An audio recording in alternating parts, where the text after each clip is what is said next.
Recently, I put out a video that ranked the 10 best 5-year runs by NFL teams that did not result in a Super Bowl victory, using the combined C-score, this channel's metric for evaluating every NFL team during the Super Bowl era, for the teams during the 5 years in question. I saw that the Buffalo Bills of the early 1990s, they of the 4 consecutive Super Bowl appearances without a victory, did not make the top 10. Now, I let C-score as a metric speak for itself, completely free from emotion or any preconceived notion I may hold. Yet, I suspected that this would be controversial, even when it was never my intent to be controversial. I suspected this so much that I made a special note of it in the video's description, and I made special mention of it in the video itself. What did you think about all of this? Is there another team whose 5-year run without a Super Bowl deserved to be on this list? I'm sure the Buffalo Bills of the early 1990s will get plenty of mentions. If only they didn't play in a very weak conference during that time, they may have done so. But the comments came pouring in anyway, as I suspected they might.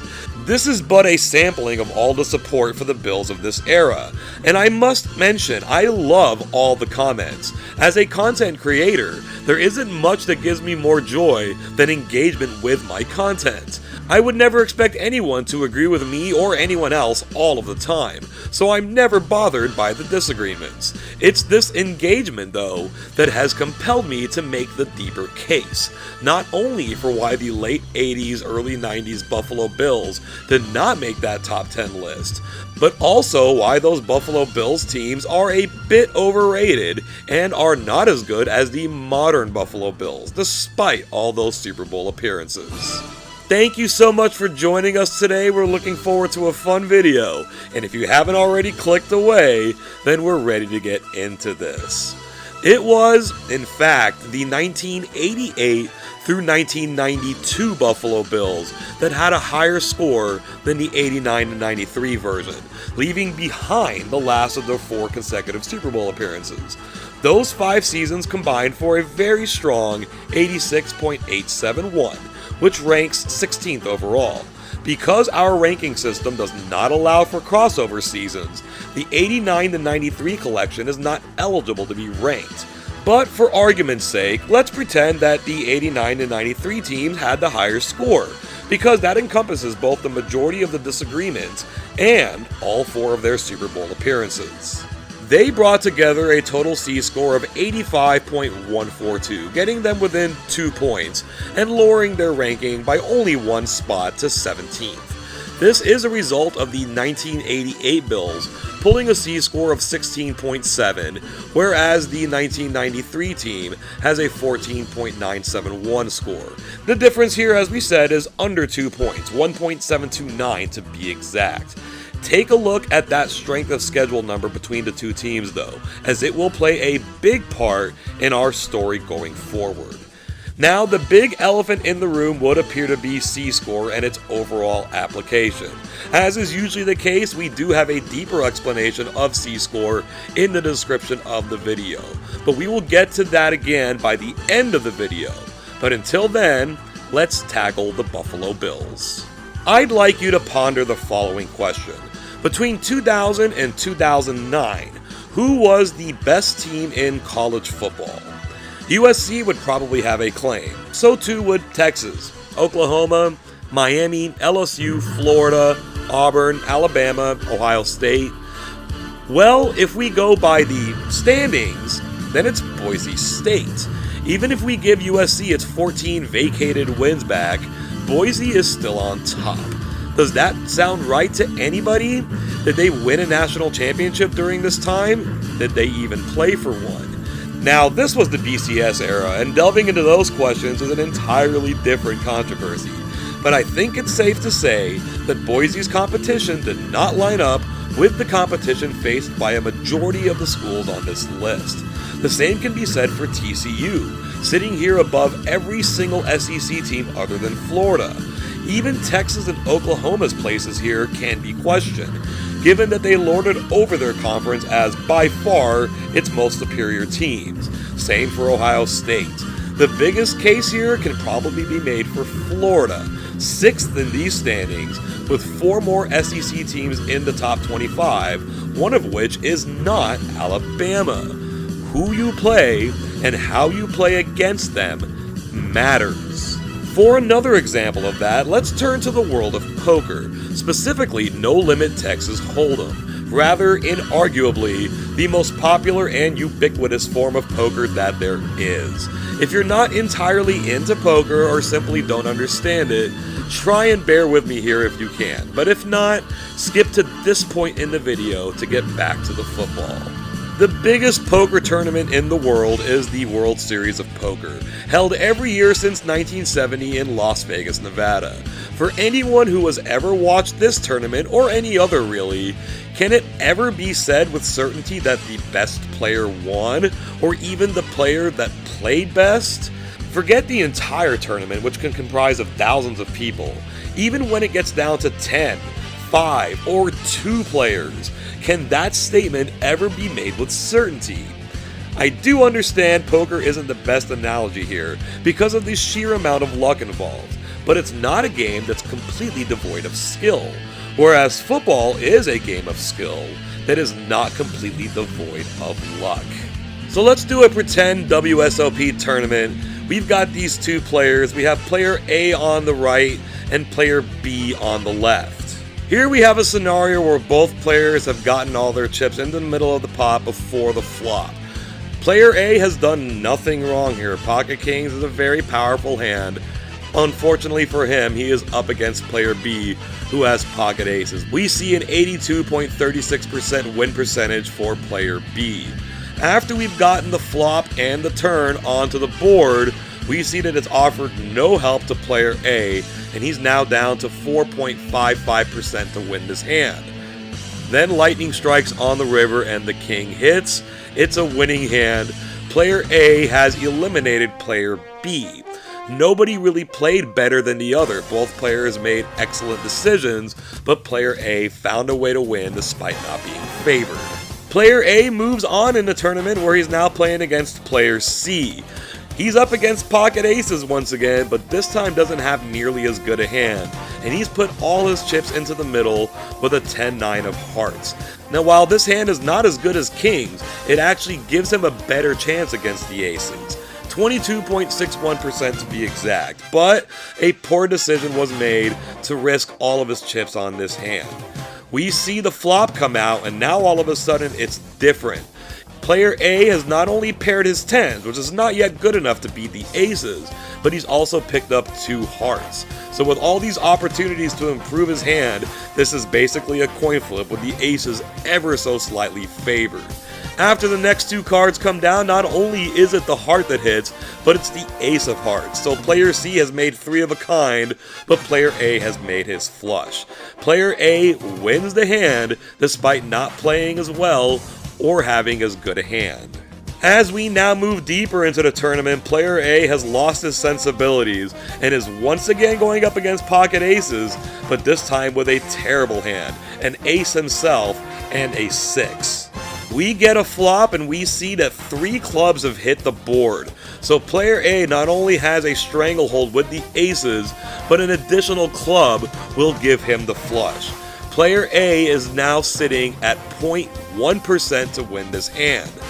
Yet there's some daylight. On the turn, we get the 6 of spades. And again, let me remind you, if this was the 6 of clubs, the hand would be over and player D would have the flush. There is now a 2.27% chance for player A to win this hand. There's only one card that can help him, and it's the 6 of hearts. And there it is. Despite playing terribly and having next to 0 odds, player A wins this hand, eliminates player D, and goes on to become the World Series main event champion.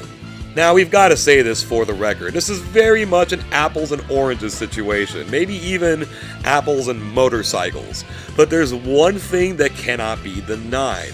In all 3 of these scenarios, player A was the winner. However he got there, whatever luck he needed, he won. It can easily be construed that he didn't deserve to win any of them, maybe not even those pocket kings. That said, If you've ever thought to yourself after an NFL game that the better team didn't win, then at the very least, you're drawn into our premise. Okay, let's get back to football now. What we see here is a ranking from 1 to 28 of the total number of victories by every NFL team between 1989 and 1993. For the teams you see with the half victories, that represents a tie. The Chiefs at 50.5 at number 4, and the Browns over at number 19 with 32.5. Looking at these standings, the 49ers top the charts with 62 victories. Behind them are the Buffalo Bills with 58.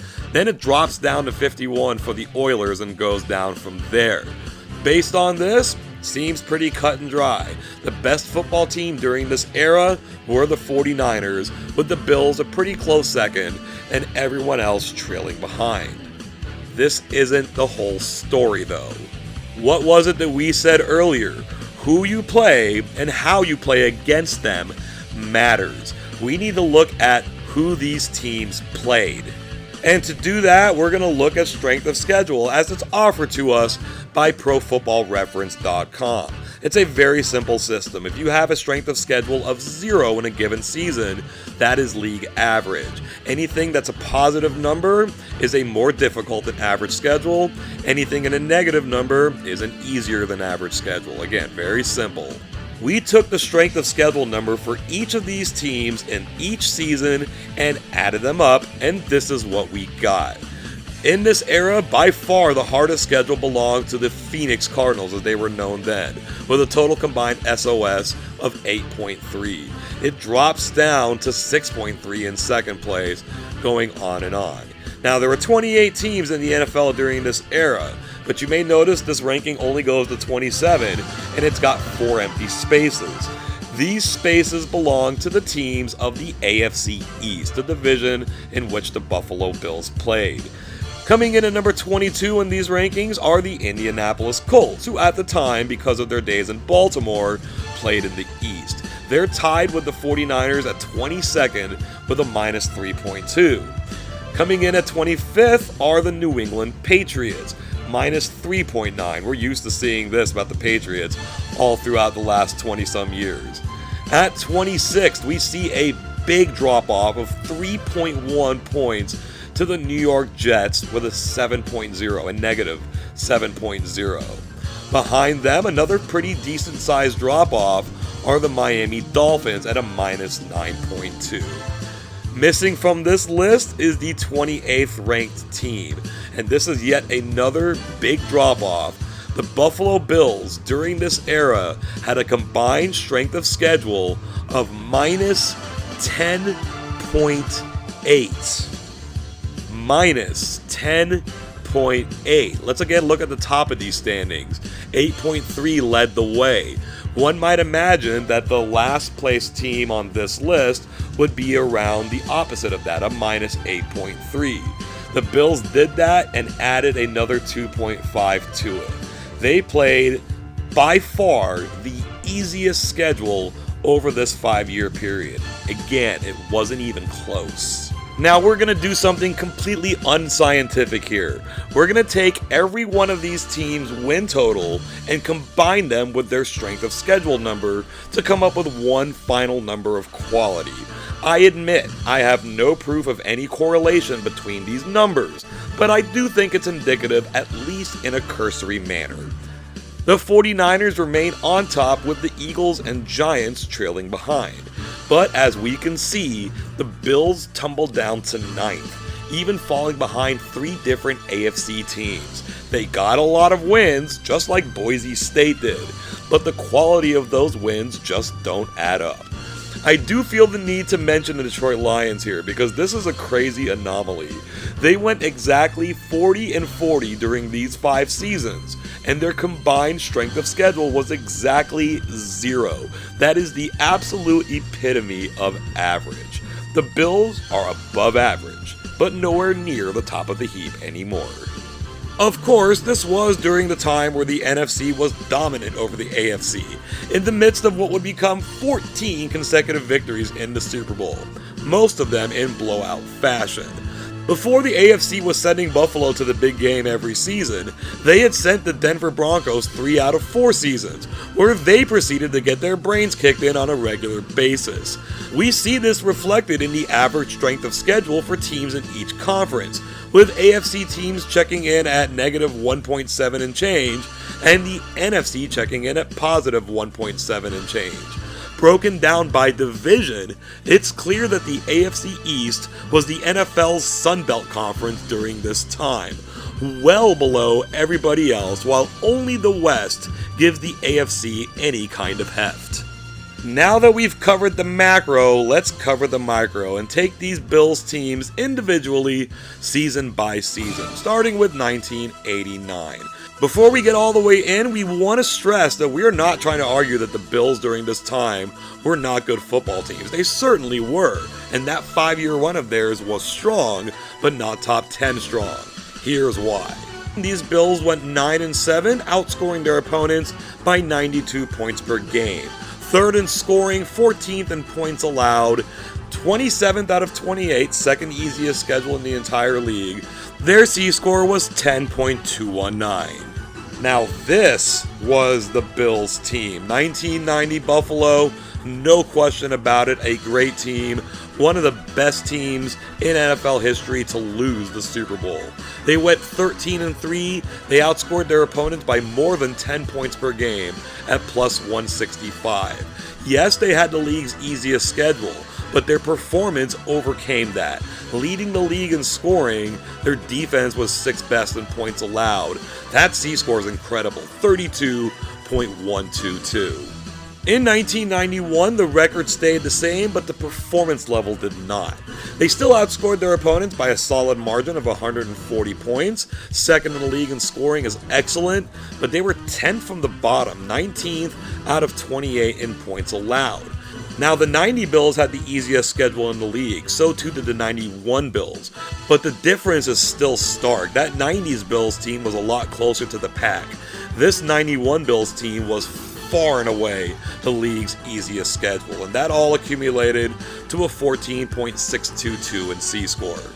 In 1992, the Bills slipped down to an 11-5 record and failed to win their division, having to qualify for the playoffs as a wildcard team. They outscored their opponents by just under 100 points per game. The offense was still solid, 3rd in the league in scoring. Defensively, they were right in the middle of the pack, 14th out of 28. Their strength of schedule actually climbed up to the 3rd easiest in the league. They needed a miracle to win in the playoffs, which was at the time the largest comeback in NFL history and still remains the largest comeback in playoff history. Their C-score this season, 13.208. We'll wrap things up with the final hurrah in 1993. Buffalo went 12-4. Despite a stronger record than the season before, their point differential was smaller at plus 87. A much more balanced approach this time, 7th in scoring, 5th in points allowed, and the hardest strength of schedule they had during this era, which was still only tied for 22nd out of 28 teams in the league. Their C-score here, 14.971, meaning they cleared a C-score of 10 all 5 of these seasons, well above average. Let's now compare the Bills to a team that got a lot of gruff for being in that top 10 list, the 2004 to 2008 San Diego Chargers. The main argument here is that the Bills made it to 4 Super Bowls and the Chargers could only get to the conference title game once. Let's break it down. In 2004, the Chargers were 12-4, excellent point differential of 133, 3rd in scoring, 11th in allowing, 15th in strength of schedule, a middle-of-the-pack schedule, something the Bills could never sniff. Their C-score this season was 21.811. It was about the same in C-score the next year despite a drop in record. They were 9-7 in 2005, yet still outscored their opponents by 106 points. 5th in scoring, 13th in points allowed, the single hardest schedule in the league. In 2006, they had a monstrous season, a 14-2 record, better than any Buffalo put out in that 5-year stretch. A plus 189 point differential, better than Buffalo put out during that stretch. They led the league in scoring, they were 7th in points allowed. Their C-score was just over 26.051. That strength of schedule, though, not very great. tied for 26th, the 7th easiest in the league. This is the lowest strength of schedule rating the Chargers have during this 5-year period. When the Bills put up the 7th easiest schedule in the league, that was their best single season output. Again, this was the Chargers' worst. In 2007, the record did come down to 11-5, but they still outscored their opponents by 128 points, 8 points per game. 5th in both points allowed and points scored, the 13th hardest schedule in the league, that's in the top half. Their C-score right there in the 20s again at 21.669. In 2008, the Chargers still put up a pretty solid point differential of plus 92, which was better than the plus 87 that the Bills put out in 1993. The Bills happened to go 12-4, the Chargers went 8-8. Can't blame the strength of schedule too much for this one though. It was 24th in the league, 9th easiest, 2nd in scoring, 15th in points allowed. The C-score reflects this. It drops all the way to 10.432. Now here are the 5 different C-scores for each team listed at once. Clearly Buffalo in 1990 with that 32 plus had the single best season between all of these. The Bills had their lowest season at 10.291. The Chargers' lowest season was slightly ahead of that.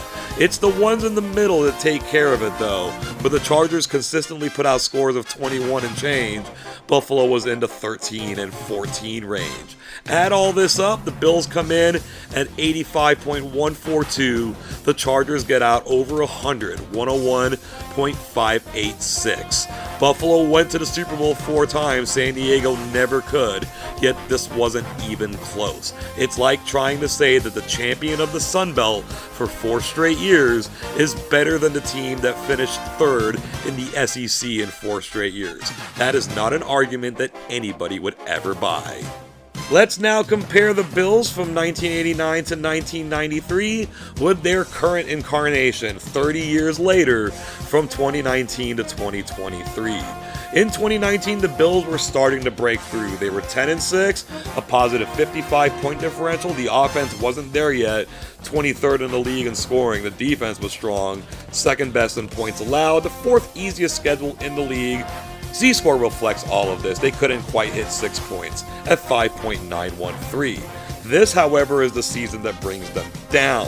Starting in 2020, they jumped up to a 13-3 record, point differential of plus 126. Kinda opposite here. Points scored, they were 2nd best. Points allowed, they were average, 16th in the league. The strength of schedule improved, not stellar, but tied for 20th in the league. Their C-score is right about where it needs to be, 18.854 for a team that made the AFC title game. Now, they didn't do the same in 2021. The team that beat them in the AFC title game the year before faced off with them in the divisional round in 2021. That was the Chiefs in that memorable, crazy come-from-behind overtime victory. They went 11-6, but they outscored their opponents by 194 points. That is over 11 points per game.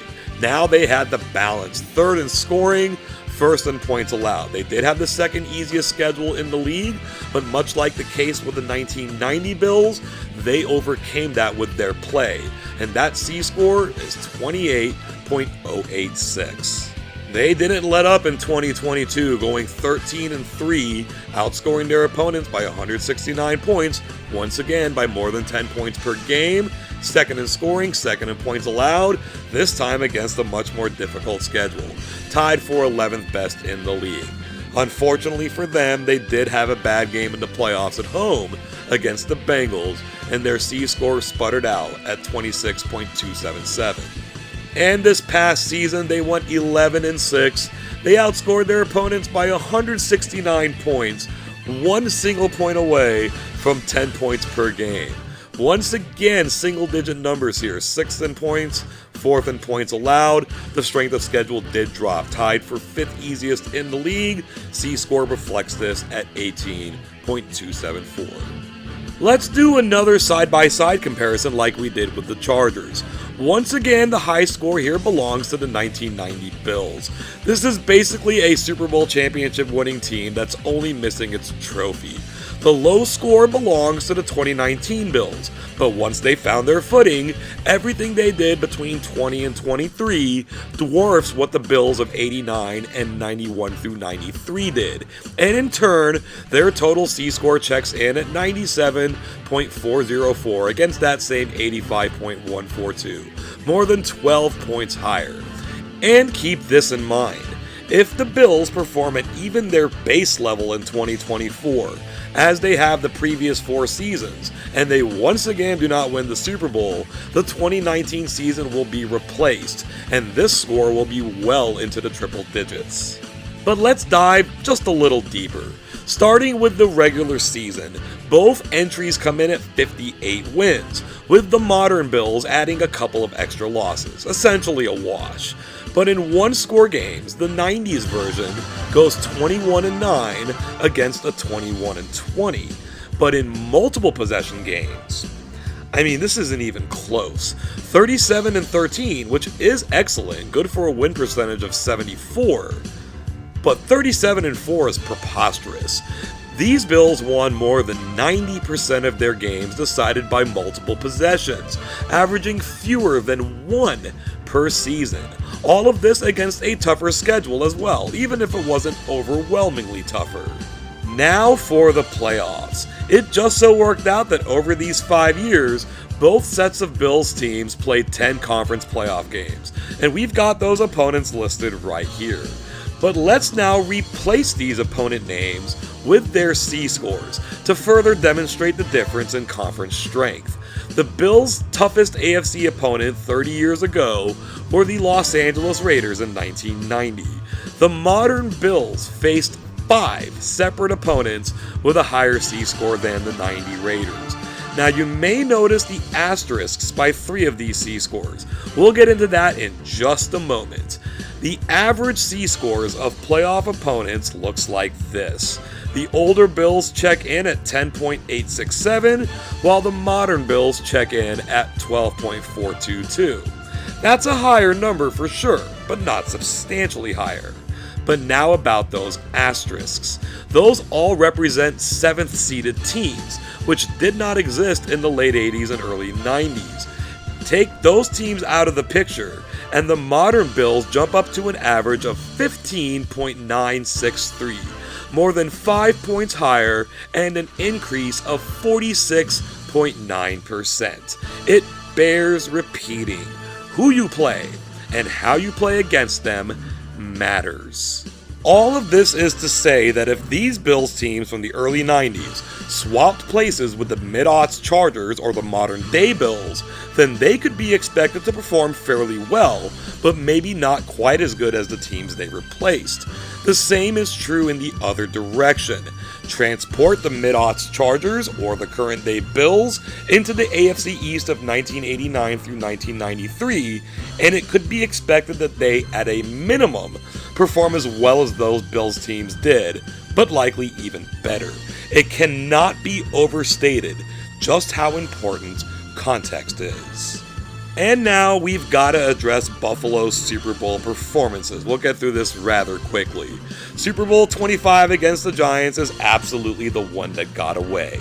This game has very little effect on Buffalo's overall profile. It's a game they led by multiple possessions, led at halftime, led in the fourth quarter, and were inches away from winning altogether before falling by a single point. Buffalo still rated out as 1990's best team. It was the next season against the Redskins where their Super Bowl record starts to fall apart. That 37-24 final score does nothing to help them. They trailed by 27 in the fourth quarter, and they were never in the game. Even through a scoreless first quarter, where Washington turned the ball over in the red zone, flubbed a field goal from the 2-yard line after an overturned touchdown, and Buffalo failed to cross midfield. They led the Cowboys 7-3 in the first quarter of Super Bowl 27 before getting outscored 49-10 the rest of the way while turning the ball over 9 times. They then led the Cowboys again in the following season's Super Bowl, even at halftime, and had the ball to start the second half, but couldn't last a minute before another turnover. Dallas outscored Buffalo 24-0 in the second half, leaving little doubt of Buffalo's and the AFC's inferiority to the NFC. It would be the equivalent of the Sun Belt champion facing the SEC champion 4 straight seasons, with the Sun Belt team giving a scare and almost winning the first year and unexpectedly getting blown out the next 3. We don't mean to pick on the Sun Belt here, but it is a conference that is clearly inferior to the SEC, much like the AFC was to the NFC in the 80s and 90s. Let's start heading down the home stretch here now by going over a little of what C-Score is all about. These right here are the NFL standings for the end of the 2023 regular season, all neatly put together by a team's record and separated by conference and division. If we look at all 32 teams in one collective standing, it would look like this. Now ask yourself the following: what kind of content creator would I be, or would anybody be, if I made a video ranking these teams from 1 to 32 and just read off the list? Right? Not a very good one. Certainly not a creative one. Power rankings exist all over the place that don't necessarily, and actually mostly just don't, list teams in accordance with their records. The top 25 in college football and college basketball are not in line with teams' records. Team A can have a worse record than Team B, yet be favored by odds makers to win that game. A simple example is the 2004 AFC Championship game. The 15-1 Pittsburgh Steelers hosted the 14-2 New England Patriots. Moreover, the Steelers beat the Patriots earlier in the season by 14 points. Yet the Steelers were the underdogs, and rightfully so. The Patriots had proven themselves the better team throughout the season, even if their record wasn't quite as good. C-Score takes many things into account, including a team's record. Here's the explanation of C-Score that we provide in the description of every video that uses it. Things like point differential matter. How much control a team has over a game matters. Who a team plays and how they play against them matters. We take all of this and distill it into a single number, with a C-Score of 0 representing the average team.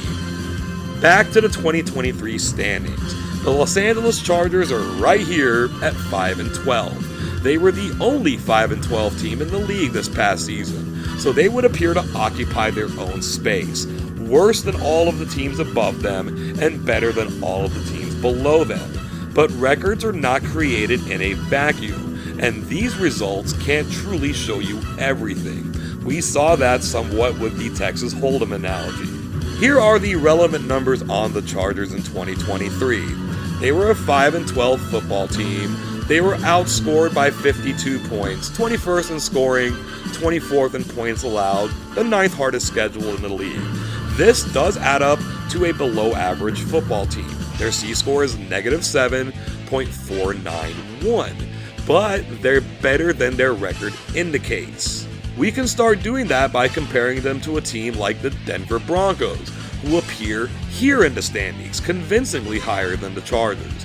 But let's now look at their numbers. At 8-9, they were outscored by 56 points, slightly worse than the Chargers were at 5-12. 19th in points scored, 27th in points allowed, similar to the Chargers. A much easier schedule though, down at 21st in the league.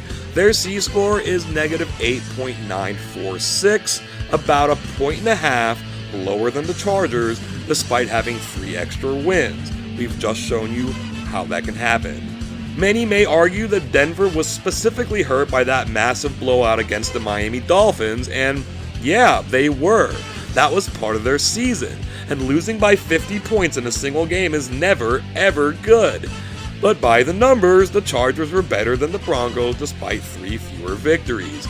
Imagine a professional boxer in the early to mid-1990s who only ever fought Mike Tyson, Evander Holyfield, Riddick Bowe, and Lennox Lewis. Going 0-4 against those guys while remaining competitive is surely more impressive than going 4-0 against Peter McNeely-like levels of competition without dominating. Remember Peter McNeely? That was totally a thing once upon a time. Looking deeper, here are the Atlanta Falcons. 2 games better than the Chargers in the standings, but here they are in C-score.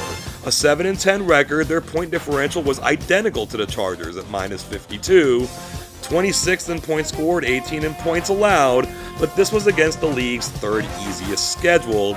They check in at -11.97. And even worse, the New York Jets, also at 7-10, and 2 games better than the Chargers. But here they are in C-score, -87 point differential. 4th from the bottom in points scored, a solid defense, 12th in points allowed, the 22nd hardest schedule in the league. This is a C-score of -14.11. It all adds up. Now it must be said in the final analysis that C-score is a proprietary statistic. That is to say, its true calculation is not widely available. This is no different than the components that make up total quarterback rating, or QBR, the football power index, or FPI, and all of its equivalents in other sports, WAR, or wins above replacement in baseball. But I think it's safe to say that C-score doesn't have any horrific outliers. There's no Charlie Batch perfect game here. If one may be spotted, it can easily be explained away by referencing anything from this litany of items, as was the case with the Buffalo Bills. Proprietary doesn't mean perfect though. No stat is perfect, especially an advanced one that requires complex calculations. But this channel feels as though C-score has gone further than anyone else in truly drilling down the necessary components to evaluate football teams on a deeper level.